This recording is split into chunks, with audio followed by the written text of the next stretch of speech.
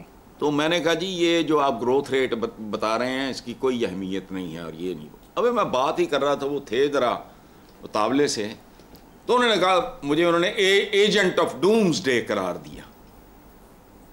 وہاں couples invited تھے, I was the only one. میں نے کہا کہ جی میں ہمارے یہاں نہیں رواج یہ کپل شپل کا, تو میں اکیلا تھا, موسٹلی کپلز تھے مخصوص شعبوں کے.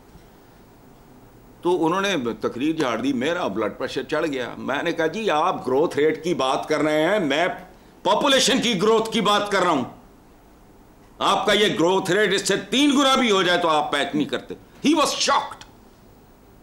لیکن وہ چونکہ بہت بڑے آدمی تھے, شاندار آدمی تھے, انہوں نے جھک کے, وہ تو کھڑے تھے نا ادھر تقریر کے لیے, تو وہ خالد مقبول صاحب ساتھ بیٹھے تھے. انہوں نے سے پوچھا یہ کون ہے؟ انہوں نے میرا نام بتایا تو انہوں نے اپولوجائز کیا. That was the beginning of our relationship. آبادی آبادی آبادی اندھے, اور جو تمہارے پاس ہے وہ سانبھا نہیں جا رہا, وہ پالا نہیں جا رہا, وہ پڑھایا نہیں جا رہا. کیا کرو گے کل؟ ہماری تو جان چھٹ جائے گی. میں جو باہر جانے کی بات کر رہا ہوں وہ پروسیس شروع ہے, میں اپنے لیے کر رہا ہوں.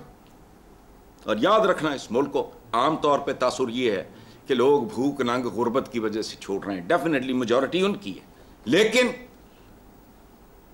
ایک اور طبقہ ہے جو اور وجوہات کی بنا پہ یہ ملک چھوڑ رہا ہے. پتہ نہیں یار, میں اس عمر میں ارلی 70s میں ایک بندہ پہنچا ہوا, انہیں گن کی میں کہڑی توپ چلانی ہے بھائی. کیا کسی چیز کا کوئی سر پیر نہیں ہے, اوپر بامز تھلے بارودی سرنگاں تے لے کے بہ گئے نے جی پینشن. پینشن کیا ہے؟